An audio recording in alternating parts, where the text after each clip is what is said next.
Perdre la vision spirituelle, c'est perdre le caractère miraculeux de la vie spirituelle, ce qui conduit à l'état de Laodicée. Si vous cherchez à atteindre le cœur de cette chose, de cet état de choses représenté par Laodicée, qui n'est ni froid ni bouillant, l'état qui provoque ces paroles du Seigneur, « Je te vomirai de ma bouche ». Si vous cherchez à arriver au cœur même et dire « Pourquoi est-ce que cela arrive-t-il? Qu'est-ce qu'il y a derrière cela ?»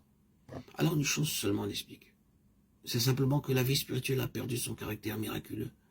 Elle a chuté jusqu'à un niveau terrestre. C'est une vie religieuse, mais qui est sortie de sa position céleste. Nous avons ensuite l'allusion correspondant au vainqueur à Laodicée. Celui qui vaincra, je le ferai asseoir avec moi sur mon trône. Exprimant la pensée du Seigneur en opposition à cette condition. Vous avez subi une grande chute jusqu'à la terre, vous avez perdu votre caractère céleste. Cependant, au milieu de ces conditions, il n'existe encore pour les vainqueurs une place en haut. Perdre la vision spirituelle, c'est perdre le caractère miraculeux de la vie spirituelle. Quand ce caractère disparaît, vous pouvez être aussi religieux que vous voulez, le Seigneur n'a qu'une parole à vous dire. Achète un collier, c'est ton besoin.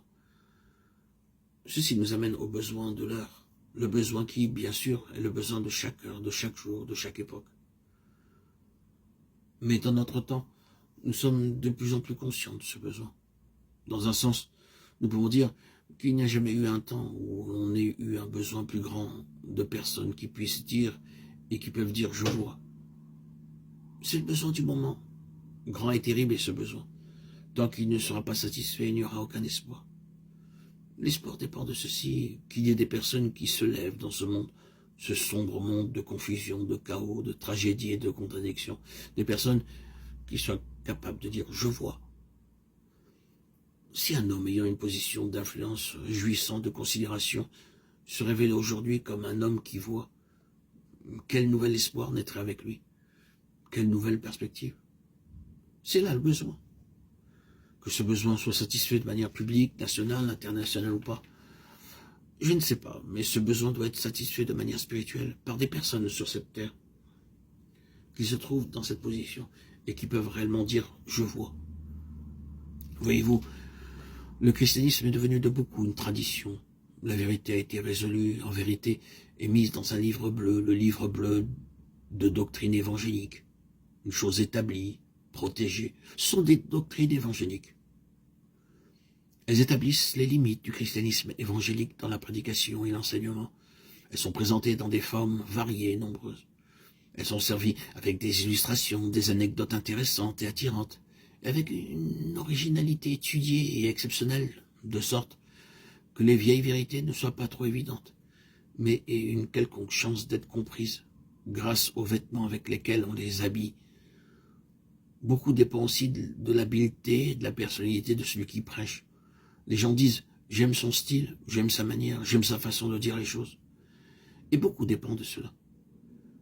Mais quand on a retiré tout ce qui les accompagne, qu'on les a déshabillés de tous ces ornements, les histoires, les anecdotes, les illustrations, la personnalité, le talent du prédicateur, quand tout cela a disparu, nous avons simplement les mêmes vieilles choses. Certains d'entre nous avançons et surpassons le dernier prédicateur dans la façon de les présenter, afin que ces choses gagnent quelques acceptions, quelques impressions. Je ne pense pas que ce soit une critique peu aimable, car c'est ce qui se passe, et que personne ne pense que je demande un changement ou un rejet des anciennes vérités. Mais ce à quoi je veux en venir est ceci. Ce ne sont pas de nouvelles vérités, ce n'est pas le changement de la vérité, mais c'est qu'il y ait des hommes qui, en présentant la vérité, puissent être reconnus par ceux qui écoutent, comme des hommes qui ont vu. Et cela fait toute la différence.